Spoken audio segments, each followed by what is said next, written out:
Metro Louisville is made up of 26 districts. This podcast gives you a chance to connect with your council member and learn about what's going down in your district. Greetings and welcome to the latest edition of the Louisville Metro Council's District Download Podcast. Today's program will be hosted by Councilman Robin Engel, who serves as the District 22 representative on Louisville's Metro Council. Councilman Engel will lead us in a discussion on the Louisville Free Public Library System with the director of the library, Mr. Lee Birchfield. We'll also be joined by Ms. Chandra Gordon, who is the executive director of the Library Foundation, which is the fundraising arm of our library system. So let's get things started.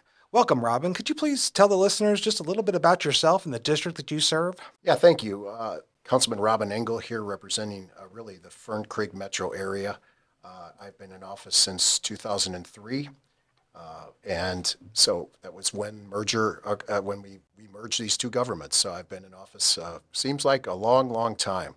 And so I've seen the library come and I've seen the library go, and we are hoping to see the library come once again. So it is great to be here to talk about libraries. Now, if you don't mind, could we go ahead and introduce our two guests? Absolutely. It's great to be with the director of the Metro Libraries, and that's Lee Birchfield, and Chandra, as you mentioned, Steve, at the top, the fundraising arm of the library, which is a very important position for her to be here today. And she was at the groundbreaking. We've had a seminar to talk about the plan going forward for all of our libraries, and that was a very, very informative session. So it's great to be great to have our two guests with us today. I'm excited to get to our guests. First, let me introduce Mr. Lee Birchfield. Lee has served as the director of our library system since 2019, and unlike many of his predecessors, he rose up through the ranks to this position. I've been working with Director Birchfield on the construction and funding of the Fern Creek Library, but first would like to ask Lee to tell us a little bit about himself, as well as give us a system-wide update on what is underway in our libraries. Sure. Thank you, Councilman Engel. As you said, I have been with the library for quite a while. I actually started at LFPL in 1997 as the assistant director of the Iroquois branch out on Woodlawn Avenue in the Beachmont neighborhood. I spent the bulk of my time at the library, about 13 or 14 years. I was the director of technology for the library. And one of the things I loved about that job was it gave me the opportunity to travel out to all of the branches across the county and really get to know the neighborhoods and the different libraries. So then about 6 or 7 years ago, I moved into administration, and then 4 years ago was fortunate enough to be named director. I've just been having a great time. It's an honor to be in this position. We have an incredible staff. I really enjoy working with them.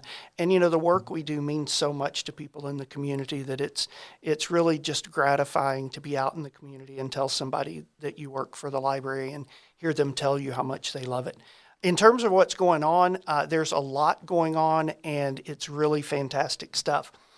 Starting with our master plan in 2008, over the last 15 years, we've seen a lot of capital investment in our library system. As a result, we have 3 world-class libraries at our regional libraries in Southwest, South Central, which is near Jefferson Mall, and then the Northeast Library in Linden. What we have found after building those libraries is that the desire for a great well-appointed, modern, innovative library is really contagious. And so we've really been fortunate in the last 3 or 4 years to have some ARP funding from the federal government, as well as some capital funding from Louisville Metro and some state funding through a construction grant, so that we're able to get started right now on 4 huge capital projects for this community. Reopening the Parkland Library, which has been closed since the 1980s, expanding the Portland Library, which is one of only a couple of libraries in our system that haven't really been dramatically updated in the last 15 years, and then building a new library in Fern Creek. And as you well know, Fern Creek had a library previously. It was way too small for the community, so hopefully we're going to be able to fix that. So lots of exciting stuff happening. We also have some funds to renovate the main library, and I'm excited to see what we can do there. Exciting times going on in the library system, let's face it.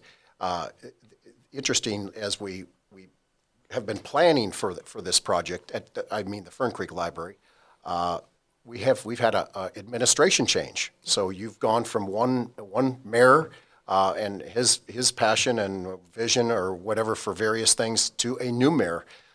Could you share perhaps maybe some early thoughts on where the new administration is headed with regard to their interest in the libraries and these particular specific projects that you just mentioned that are front and center with all of us? Yeah, sure. So it has been personally just delightful for me to get to know Mayor Greenberg.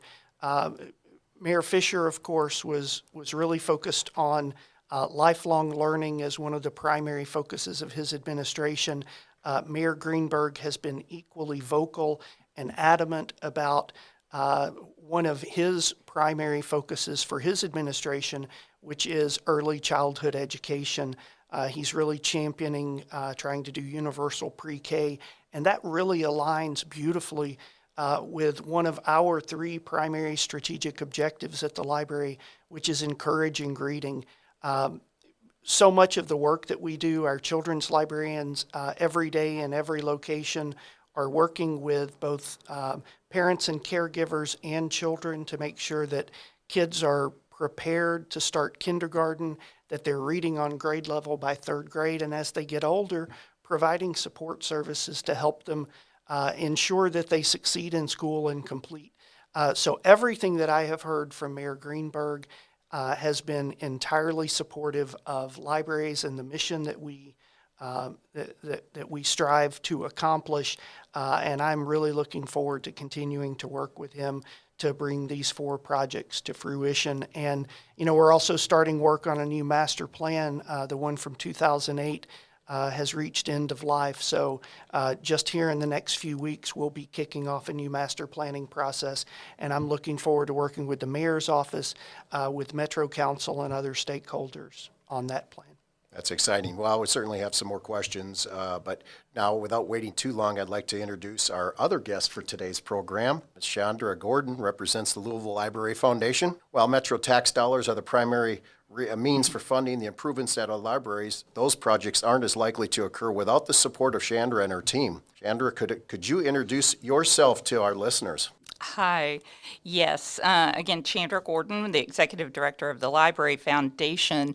I've been there for about 16 years now. Lee beats me on how long he's been with the system, but it's been a fair amount of time. And I've, similar to Lee, have been able to really meet and experience our community in a way that is very unique to working in a library system. Our system covers all of Jefferson County, and when I think about our city and our communities, I have to stress that our libraries are one of the best ways for folks to get out and know their communities. And I say that because our purpose at the Library Foundation is support of our Louisville Free Public Library system. We really want to ensure that every Louisvillian has the resources they need to live their best lives, and we do that in 3 ways. We do that first by encouraging participation in library programming and using the resources of the library. It is consistently amazing to me, and I walk through the library doors every day, but I am always amazed at the programs and resources that are available and that are being developed in our library system. So I encourage our community to please, if you know the library, bring somebody that doesn't, because I guarantee they're going to be surprised and very, very happy to see what is available to them for free. The second way that we support our library system is through advocacy. We advocate on behalf of our libraries to the community and to our elected officials. And as you know, Councilman Engel, one of the best ways we can do that is invite the community and our legislators into libraries, and we do that through a program the Library Foundation sponsors called Cafe Louie. We are currently in that season right now. Saturday, we will be meeting at our Jeffersontown Library and our main library, and we bring in our state legislators, our Metro Council members, and our suburban city mayors, as well as this year, for the first time, we have federal legislators attending. It's a great way for folks to come and have conversations in community with the people that are making decisions. And as you have said, and as I've heard many council members say, you want to hear from folks. And you actively engage with the people that attend. So we really, we want people to come and talk to each other and learn more about themselves and their community at the libraries. And then the third way we do it, of course, is through fundraising, and that's what we're known for. The Library Foundation raises funds, in all the regular ways that you would expect. We do mail appeals, we do grant proposals, those types of things. This year, we are hosting our first ever fundraising event on April 14th, a night at the library. So we're very excited about that. We are bringing author Eric Kleinenberg in to talk about social infrastructure. And what he will be discussing are things like public libraries, parks, those parts of the community, the infrastructure of the community that makes it better, safer, and the place that you want to be. We'll have a community discussion at 3 o'clock that day with Eric, and we invite the whole community to come to that, 3 o'clock at the main library on April 14th. And of course, we invite all of our elected officials. But the biggest thing that we're doing right now that I think we're really interested in today is that the Library Foundation will be conducting a capital campaign. And that campaign will raise the private dollars to enhance the public funding that has been provided for these projects that Lee talked about. We want our libraries in every community to be the best they can be, and that only happens through a public-private partnership. And so we have been very blessed with public dollars, and the Library Foundation is committed to raising the private dollars to make these libraries, our Parkland, our Portland, our Fern Creek, and our Maine, the best they can be. Well, that's exciting. Just real quickly before I do want to jump into some real questions on the 4 projects that are going on, the capital campaign. Talk about the last time that there has been a major capital campaign. Could you touch on that, and how long is it? How often do you do that, and what is the goal of that particular capital campaign? Our last major campaign was for the Northeast Regional Library. And I would say that just a little history here. I was hired in 2007. That's when I came to the Library Foundation. And that's when the new master facility plan, our updated version, came through about 2008. And we started really building out this newest phase of the library system.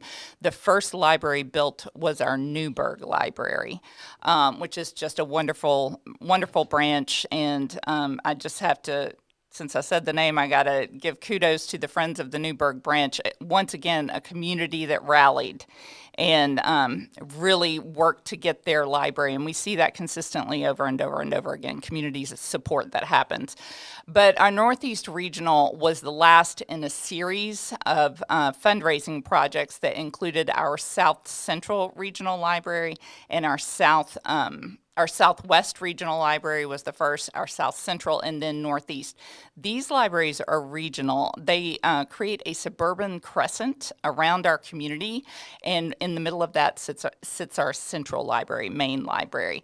The idea for these libraries is that it would put 90% of Jefferson County's population within a 5-mile radius of a major resource library. So that was available to everyone throughout the community. Northeast was the final regional called for in the master plan.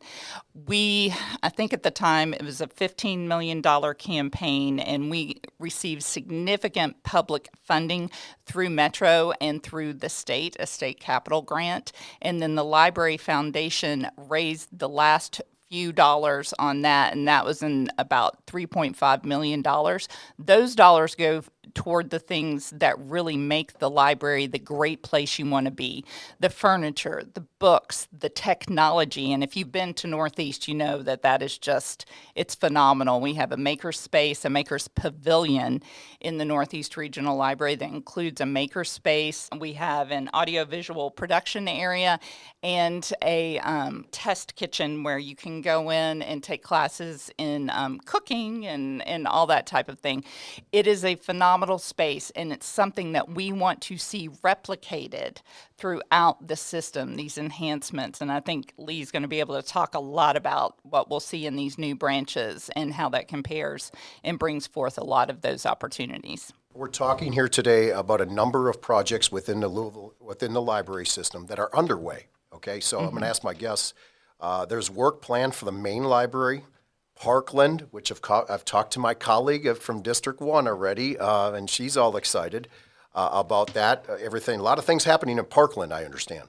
And Portland Libraries as well, of course, the project closest to my heart, the Fern Creek Library. Can listeners get an update on where we stand specifically with these and other projects underway within our library system? 3 big milestone steps in all of these projects. The first is we bid out the contracts for construction management and design, so an architect and a construction manager. The second phase is they do the work of building the library, and then stage 3 is they hand that over to us. We've purchased books, so we go in and put all the books on the shelves, assemble the shelves, install all the technology, and get the library ready to open. So for Portland and Parkland, they're a little further along on the timeline. So we are at the phase right now where the architects are trying to finish up the construction drawings. So those are the detailed drawings that show where every wire and every pipe has to go. Once those are complete, they will hand those off to the construction manager.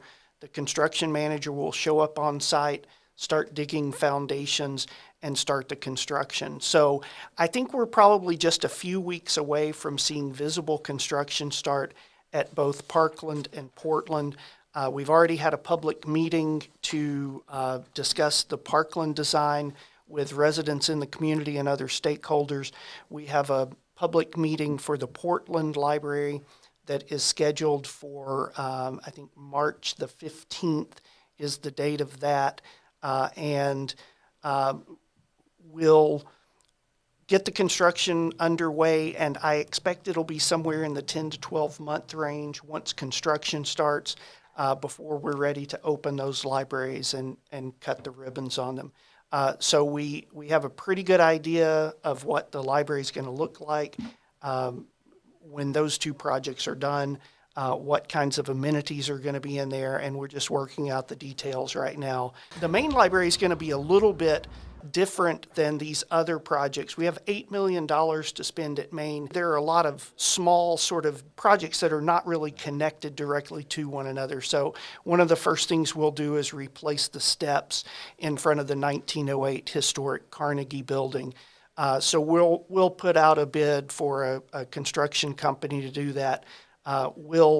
We'll replace the steps with something that is historically accurate and beautiful and will last a long time. We won't have a lot of public meetings about how to replace the steps. The exterior of the 1969 building has not been cleaned since it was opened in 1969. So we'll put out a contract, hire somebody to do the exterior cleaning on that. We need better signage. We need to do some landscaping work. So all of that, we'll just continue to phase in parts of that, and you'll start to see progress at the main library. But the core of what we're doing at Main is, first of all, the 3rd floor of the main library has been closed for about 4 years as a result of some budget difficulties that we had. So we want to renovate and reopen the 3rd floor.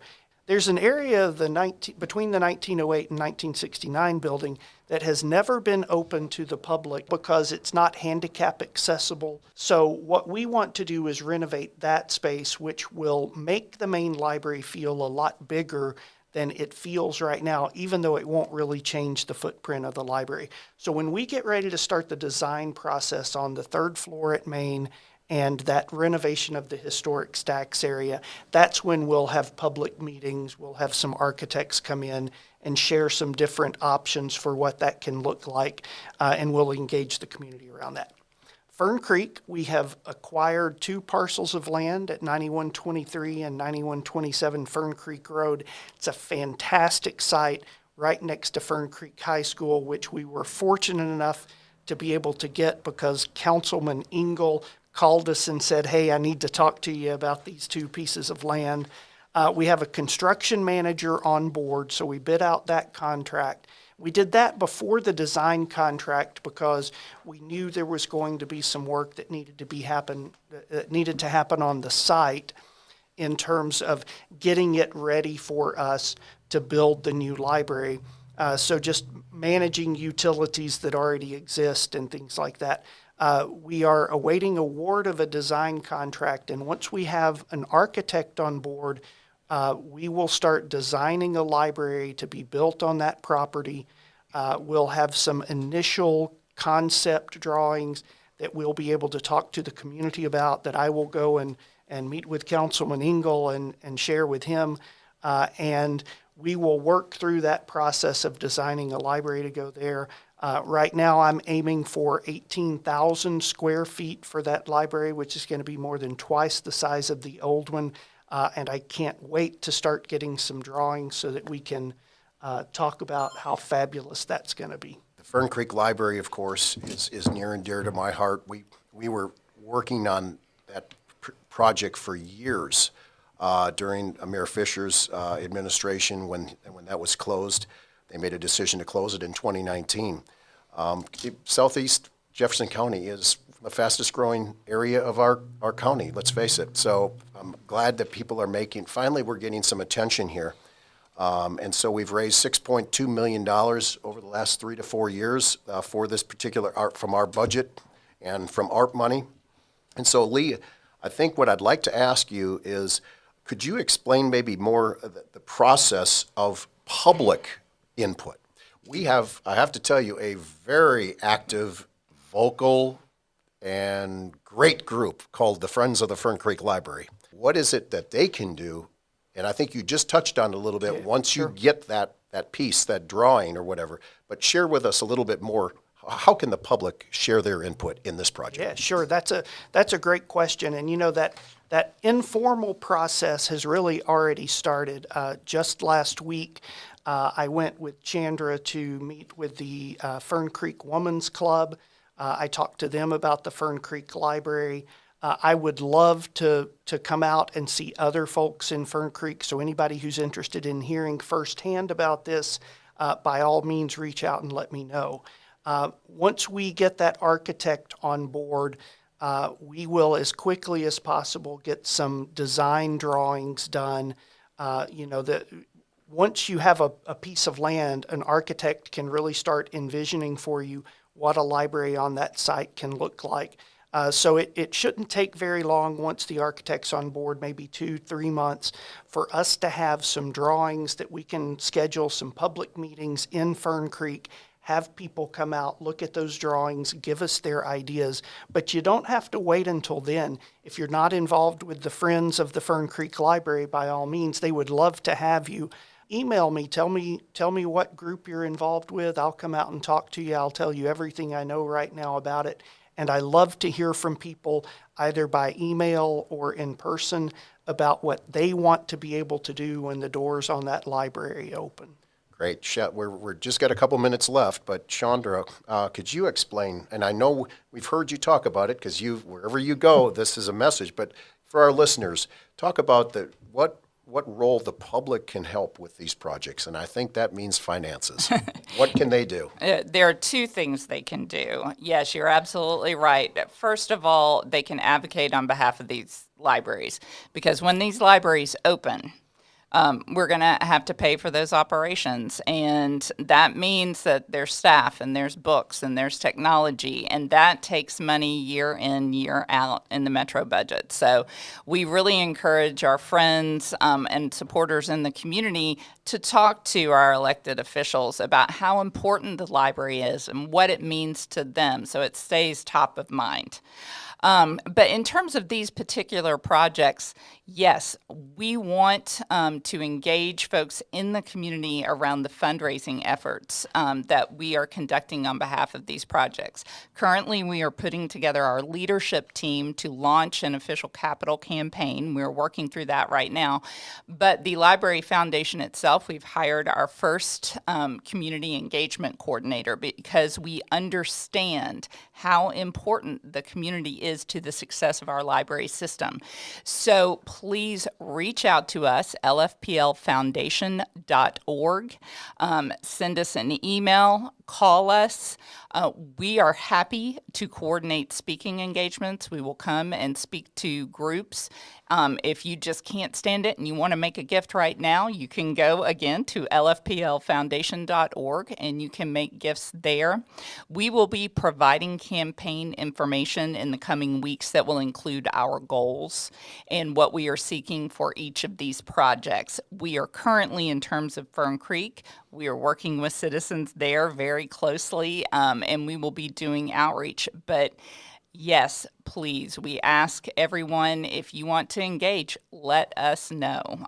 We are happy to come and talk to you and provide the information you need. I'm going to ask Lee to it's kind of a two-part question.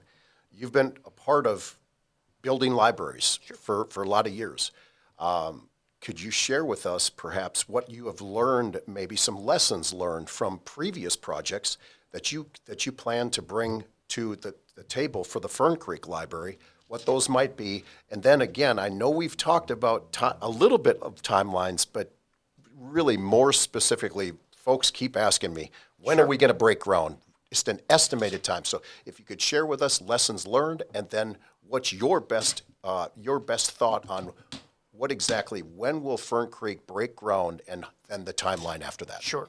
Okay, so in terms of lessons learned, everything from little small details, like one of the things we learned from one of our regional libraries is that we put the adult materials in the very back of the library, and older adults who come into the library aren't really happy about how far they have to walk once they get into the library. And for somebody who has limited mobility, that's a legitimate concern. So there are a lot of little things like that. One of the big picture things I would say we've learned is, you've heard the phrase, less is more. Well, when it comes to libraries, more is more, right? We built Southwest. It didn't really have a makerspace. It didn't have a demonstration kitchen. We built South Central next. It had a makerspace. It didn't have a demonstration kitchen. We built Northeast. It has a makerspace. It has a demonstration kitchen. It has an audiovisual lab. And so what we find is that the more amenities a library have, the more people increase their expectations of what they can do at the library, and the happier and more delighted they are by what they find when they get there. So one of the things we've learned is aim high. In terms of timeline, so I think with the Portland and Parkland projects, I think we're probably about 12 months from construction completion, and then 2 or 3 months for us to fit out the library and open it. We're a little further behind that with Fern Creek. So once we get the architect on board, I think we're looking at a 4 to 6 month time for us to complete the drawings, and then construction will start. So I think we're probably about 4 to 6 months from construction starting, and then probably about 12 months from the time that starts to it opening. A lot of the money that we're spending is ARPA funds, and they do have a timeline on them by which they have to be spent. And the one thing that I will promise you, that I've promised all of the other Metro Council people who were working in their district, is we're going to build the library as fast as we can and still have it be a great library. And I'm really excited to see Fern Creek, because it's the biggest of the projects. Well, this has been a great, informative session. I thank you very much for taking the time to come in and be with us today to share some information on the future of the Fern Creek Libraries. 4 projects. That's exciting. Great. Yeah, it is. Thank you. Thanks. We'd like to thank Mr. Lee Birchfield and Chandra Gordon for participating in today's podcast. The District Download is available on most social networking platforms and produced every 2 weeks as a means for members of the Metro Council to communicate with the people we serve. The next edition of the District Download will feature the chair and vice chair of the Metro Council's Budget Committee, as well as the mayor's CFO. Join us then as we discuss the budget process and the outlook for Louisville Metro's upcoming budget. Until then, thank you for joining us.